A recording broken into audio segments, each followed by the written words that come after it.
Welcome to the first round in a series of Virtua Fighter Retrospective videos, taking a look back at SEGA's legendary fighting game series.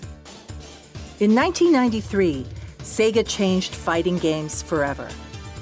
Developed by Yu Suzuki's legendary AM2 studio, and already responsible for the creation of a whole host of arcade classics, Virtua Fighter brought polygonal characters in true 3D motion to the evergreen genre using the cutting-edge technology found within SEGA's top-of-the-line Model 1 arcade board.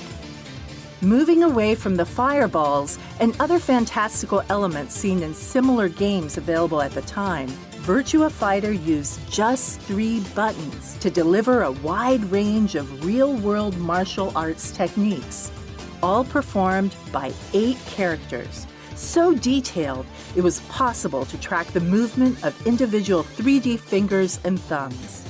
And that was just the beginning.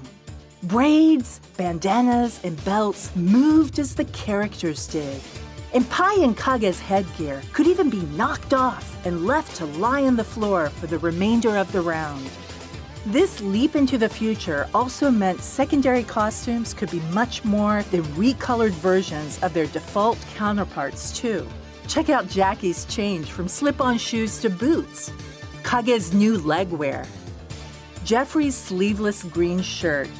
Many members of the cast boasted significant changes of clothing, a feature that simply wasn't possible anywhere else. The arenas these fashionable fighters squared up to each other in were just as incredible. Sarah's underlit rooftop stage was the perfect demonstration of Model 1's industry-leading power, showing players not only 2 realistic characters fighting in 3 dimensions, but accurately shading them in real time as well.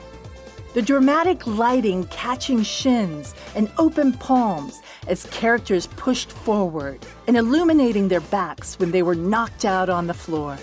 As Virtua Fighter predates texture mapping, all the detail on the stages was in 3D too.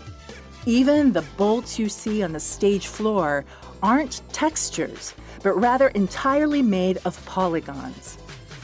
Not that being KO'd was the only way to win.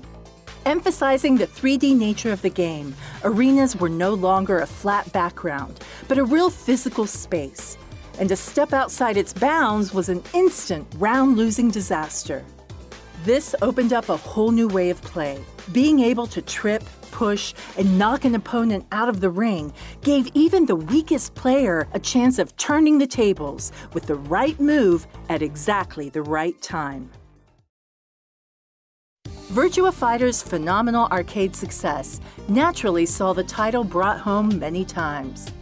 A Saturn port debuted with the console back in 1994, followed by Virtua Fighter Remix the year after in the arcades on SEGA's STV hardware, as well as on the Saturn, using all new and exclusive texture map details to give the game a fresh look.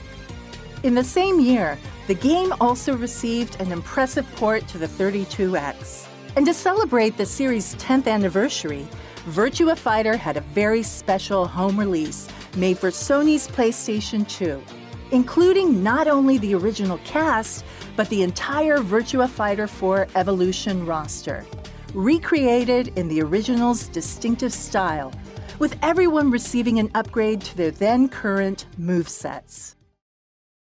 Such was the arcade machine's power compared to home consoles at the time. It wasn't until 2020 that a truly arcade-perfect port reached SEGA fans, thanks to the Astro City Mini, where once again it managed to be the standout title even amongst a selection of 36 SEGA hits. Virtua Fighter was a standout title on every format it graced.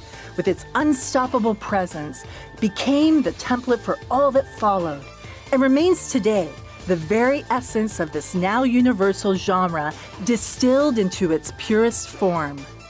Join us next time when we'll be taking a look at Virtua Fighter 2.